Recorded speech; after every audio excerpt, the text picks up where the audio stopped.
Pemirsa, Presiden Joko Widodo memanggil Ketua Umum Persatuan Sepak Bola Seluruh Indonesia atau PSSI, Erick Thohir, setelah Indonesia batal menjadi tuan rumah Piala Dunia U20 2023. Kepada Presiden, Erick menjelaskan Federasi Sepak Bola Dunia atau FIFA mencabut status Indonesia sebagai tuan rumah Piala Dunia karena dianggap ada intervensi pemerintah.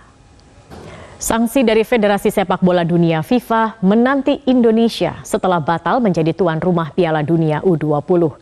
Presiden Joko Widodo pun meminta Ketua Umum PSSI Erick Thohir untuk kembali bertemu FIFA untuk mencegah datangnya sanksi dan tidak dikucilkan dari sepak bola dunia.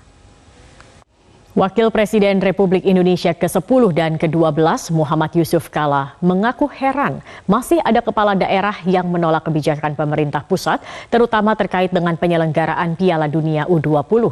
Padahal persiapan Indonesia menjadi tuan rumah sudah dilakukan sejak lama.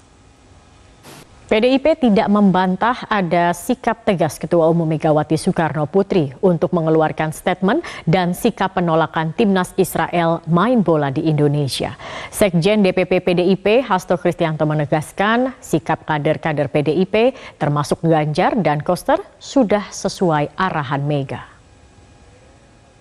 Para pemain tim nasional U20 telah memiliki mimpi untuk mengharumkan nama Indonesia di Piala Dunia U20 2023. Namun asa itu terkubur dengan dibatalkannya Indonesia sebagai tuan rumah. Dan berikut curahan hati 3 pemain timnas U20 kepada Metro TV. Presiden Joko Widodo menjadwalkan pertemuan dengan tim nasional U20 di Istana. Seperti diketahui, para pemain timnas U20 menjadi yang paling kecewa usai pembatalan Indonesia menjadi tuan rumah Piala Dunia U20 2023. Ketua Umum Argentina resmi mengajukan diri sebagai tuan rumah Piala Dunia U20 2023 untuk menggantikan Indonesia. Menanggapi hal tersebut, FIFA pun telah memberi lampu hijau. Pemirsa, kami akan kembali dengan informasi Pemirsa, hari ini Pengadilan Negeri Jakarta Selatan menggelar sidang lanjutan beragendakan tanggapan jaksa atas eksepsi yang diajukan oleh kuasa hukum AG, anak yang berkonflik dengan hukum dalam kasus penganiayaan David Ozora. Sidang lanjutan kasus Mantan pejabat Direktorat Jenderal Pajak Kementerian Keuangan, Rafael Alun Trisambodo, mengaku tidak habis pikir ditetapkan sebagai tersangka oleh KPK. Dirinya mengklaim selalu patuh melaporkan harta sejak tahun 2011. Namun kebingungan Rafael dinilai KPK sebagai suatu yang biasa terjadi pada orang yang ditetapkan sebagai tersangka. KPK pun mengingatkan agar Rafael kooperatif pada proses penyidikan yang sedang berlangsung. Ex-pejabat Ditjen Pajak Kementerian Keuangan, Rafael Alun menjadi sorotan karena kasus penganiayaan oleh anaknya Mario Dandi kepada David Ozora. Dan berikut rangkuman perjalanan kasus Rafael yang kini ditetapkan sebagai tersangka penerima gratifikasi. KPK tengah mendalami laporan artis berinisial R yang diduga terlibat dalam pusaran uang Rafael Alun Trisambodo, mantan pejabat pajak, tersangka penerima gratifikasi. Artis berinisial R ini diduga tersangkut pemberian gratifikasi kepada Rafael Alun yang disebut telah menerima gratifikasi selama 12 tahun.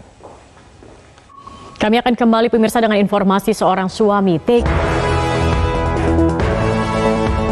Pemirsa, 3 orang yang diduga warga negara asing mencuri dengan modus gendam kepada kasir toko kelontong di Pasar Sidoarjo, Kabupaten Lamongan, Jawa Timur. Ketiga pelaku tidak bisa berbahasa Indonesia dan berhasil mengelabui kasir dengan membawa kabur uang jutaan rupiah dari laci kasir.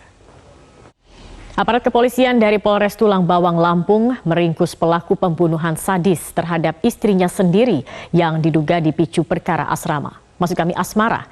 Keluarga sebelumnya mencurigai kematian korban yang belakangan diketahui meninggal dunia akibat diracun suaminya. Seorang pria lansia tewas dibunuh sejumlah orang di Desa Mengkauk, Kecamatan Pengaron, Kabupaten Banjar, Kalimantan Selatan. Korban atas nama Sabriansyah, 60 tahun, tewas setelah dikeroyok puluhan orang bersenjata. Viral video sebuah puskesmas kosong di Kabupaten Sumeneb, Jawa Timur. Keluarga pasien yang terlantar pun bingung mencari dokter dan perawat yang tidak ada di setiap ruangan puskesmas. Pemirsa, klaim PDIP membela Palestina dalam penolakan terhadap Israel di Piala Dunia Pemirsa, klaim PDIP membela Palestina dalam penolakan terhadap Israel di Piala Dunia U20 diragukan sejumlah pihak karena PDIP dinilai tidak konsisten dalam isu tersebut. Menurut analis, yang terjadi adalah politisasi Piala Dunia U20. Benarkah manuver dua gubernur kader PDIP hanya gimik politik? Inilah Top Review. Rasa puluhan ibu-ibu pedagang pakaian di Kabupaten.